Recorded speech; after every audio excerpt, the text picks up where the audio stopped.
Bonjour et bienvenue pour ce nouveau podcast. Je suis Jean-François Caron, consultant et formateur au sein de Format Conseil. Je vous propose dans ce nouvel épisode d'envisager comment exploiter le besoin en fonds de roulement pour gérer les risques. Cette ressource est une illustration des formations e-learning que je propose dans les domaines de l'audit, du management des risques, de l'analyse financière et de la comptabilité.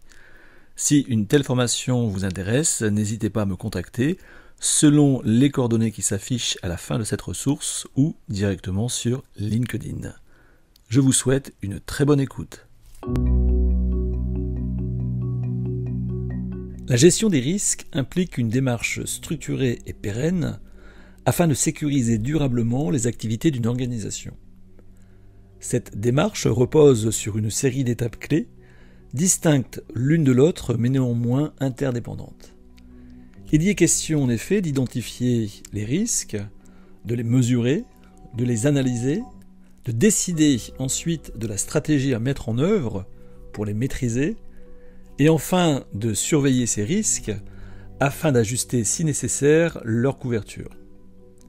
La phase d'identification des risques est primordiale car elle est déterminante pour les autres étapes. En effet, je ne peux mesurer, analyser, couvrir efficacement ce que j'ai su identifier correctement. Étape cruciale donc, mais peut-être la moins aisée.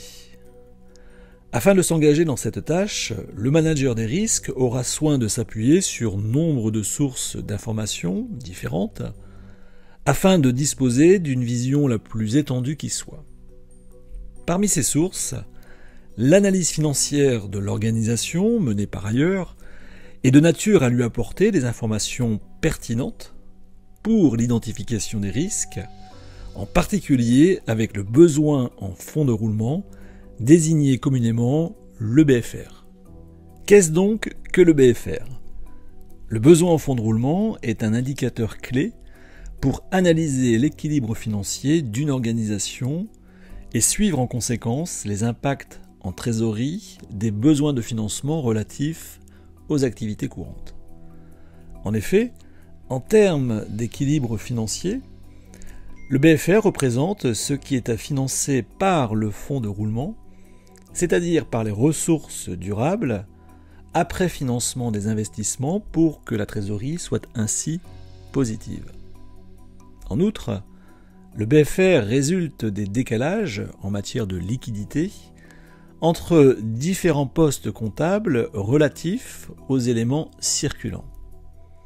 Précisément, le BFR est la différence entre la somme des actifs à court terme, comme les stocks, les créances, et le total du passif circulant représenté par les dettes contractées par l'organisation auprès de ses fournisseurs, auprès de son personnel, auprès de l'État et de différents organismes sociaux.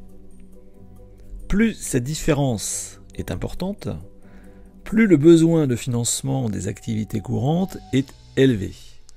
Et ainsi l'organisation doit disposer de ressources financières durables et conséquentes. Comment le BFR peut-il être exploité pour l'identification des risques ? Premièrement, ces composantes nous renseignent sur l'évolution des activités de l'organisation, donc sur les évolutions des risques inhérents à ces mêmes activités. Par exemple, une hausse du BFR imputable au stock nous éclaire sur une variation sensible des risques inhérents au processus de stockage, que ce soit en termes de surstockage par exemple, ou bien encore en termes de risques opérationnels compte tenu de l'augmentation des volumes stockés. Il en est de même à propos des créances clients, autre composante importante du besoin en fonds de roulement. Si ces créances augmentent significativement, le risque de défaut de paiement s'accroît également, toutes choses égales par ailleurs. Donc nous avons ici des éléments d'analyse très importants pour le management des risques quant à identifier des risques inhérents aux activités courantes. Ensuite, comme dit précédemment, le besoin en fonds de roulement impacte la trésorerie puisqu'il représente un besoin de financement à couvrir. Que ce besoin soit en hausse ou en baisse, la trésorerie s'en trouve impactée. Dans le cas où les ressources financières à long terme ne sont pas suffisantes pour couvrir le besoin en fonds de roulement, l'organisation se trouve dès lors confrontée à des difficultés de trésorerie. Autrement dit, le risque de liquidité s'accroît. Le manager des risques ne peut donc pas faire l'impasse d'une analyse à son niveau des évolutions du BFR pour identifier, donc gérer, les facteurs de risque inhérents au domaine le plus sensible pour toute organisation, c'est-à-dire la trésorerie.